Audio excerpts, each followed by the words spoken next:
So we're here at King's College today with all the gurus of the gut world, and I just thought this would be a brilliant opportunity to ask you both about a question that I'm being asked repeatedly by readers of my book, which is called The Gut Makeover, because I recommend using extra virgin olive oil as the default oil in the book, including cooking with it and oven baking with it and all the rest of it. So this is Professor Tim Spector, whose book, The Diet Myth, I absolutely love and adore, and also you're founder of Map My Gut. So could you tell us, what's the latest on this olive oil question? The olive oil question comes mainly from people who are doing obsessed with coconut oil. That seems to be the main rivals to olive oil at the moment, or nut oils. And the question has been, isn't it unhealthy to use olive oil cooking, particularly when you're cooking foods in it, rather than just adding it as on your salad? Because there are studies showing that when you heat it to high temperatures, you get other oxidized oils that come off that potentially could be carcinogens or have some bad effects, because they're in a database of products that theoretically have been listed as bad for you. And as a reason, many people are put off olive oil, which is a big mistake, because it's packed with polyphenols, it's good for your microbiome, and every epidemiological and other randomized controlled trial has shown it's beneficial and good for your health.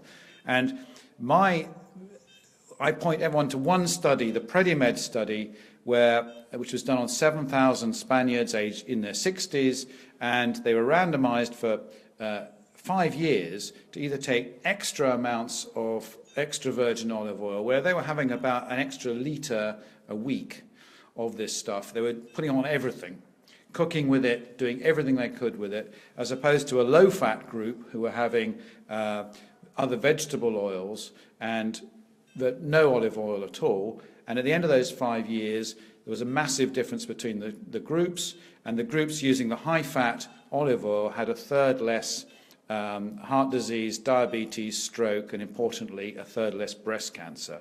So you can throw all the theoretical ideas about potentially the smoke doing this and that.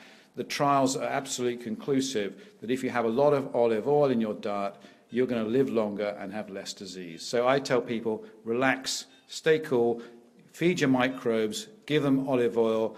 The Southern Mediterranean diet is good for you. Let's follow their example and don't go with the fads and whims that we're being misled by. Thank you so much for putting that in perspective. And Miguel, of course, you come from Spain, yes. And Miguel is also the head of BANT and a registered nutritional therapist, and you've been in this field a long, long time at the practical end of this. So what are you saying to your clients nowadays about the use of olive oil and heating it? I say the same thing. I say about using olive oil in cooking, raw. It's got hundreds of different antioxidant components. There are a couple of them that I've actually looked into in a fair amount of detail. There's hydroxytyrosol and oleocanthal. That hydroxytyrosol actually has been made into a novel substance by EFSA, the European Union guys that regulate drugs and foods and claims and so on. So it is that strong that actually is borderline a drug, and this is actually in a bottle of olive oil that you have at home. So I am one of those that Tim says, like in the clinical trial, that is my life. I use a whole bottle of olive oil, if not more, every week. And you cook it and you heat it? I heat it. I just don't let it fume unnecessarily. But So I think it's silly to actually let it fume. There's no need to let it fume. My mum, she's now 81. She's been using olive oil all her life. She doesn't use butter or coconut oil or anything like that, only olive oil. She even recycles olive oil and uses it again and all this kind of thing that like all that generation Spanish people would do. And Would you go that far? And I wouldn't go that far, but she's got a trick. So if you don't want to let it fume, she basically just put a little bit of garlic or onion or a slice of tomato to just bring down the temperature gently while it's heating up, in readiness for you to start using the oil. And if you're just shallow frying or kind of like using a wok, kind of, like a stir frying, it's never going to really fume unless you leave the food unattended. So I'm all up for olive oil as well. I'm a big believer in olive oil, and the data is there. So I feel supported by the science. Brilliant. Wasn't there recently a study showing that actually you get more of the nutrients from some foods when it is being cooked at a high temperature in olive oil? Well, definitely, there's loads of data on that, Yeah. on lycopene, for example, on tomatoes, and especially if you've got smaller tomatoes that have, you tend to get more out of the smaller tomatoes. I think something to do with the skin, more skin or something, than when you have a slice of tomato from a bigger tomato. So if you shallow fry cherry tomatoes with the whole skin, the lycopene on the skin is actually released more readily onto the olive oil. But the more vegetables you put together, the more you get out of them. So they're actually contributing. So the idea is that, you know, by mixing the oil with the tomatoes, with the onions and the garlic, you're getting much more out of it than you would with just one ingredient. And that's how we're designed to eat and cook and enjoy our lives as well, aren't we? Exactly. Rather than sort of picking on a particular thing and, you know, Exactly. as happened with And it's coming back to olive this oil. general theme that we Yeah. keep discussing, and we've been discussing today in the Map My Gut sessions, of how important diversity is. And basically diversity seems to trump everything. As long as it's real food, doesn't really matter what it is. But if you've got that diversity and it's mainly plants, you can't go far wrong. And olive oil is pretty crucial to putting that all together. It's the glue that Yeah. brings it together, and I think is the basis of why the Mediterranean diet is so healthy.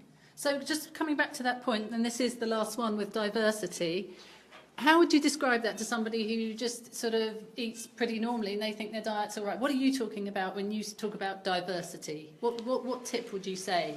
Right.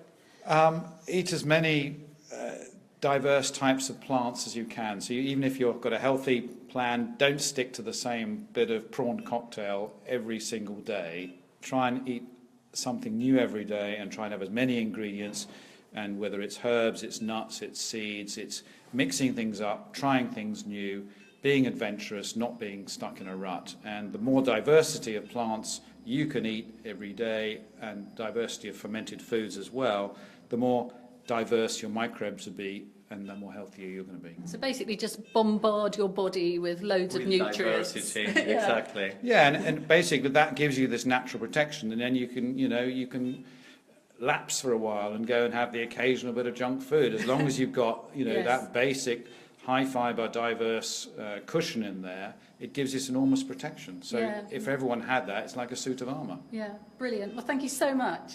Thank Thank you for Jeannette. today. Thank you. Pleasure. Thanks.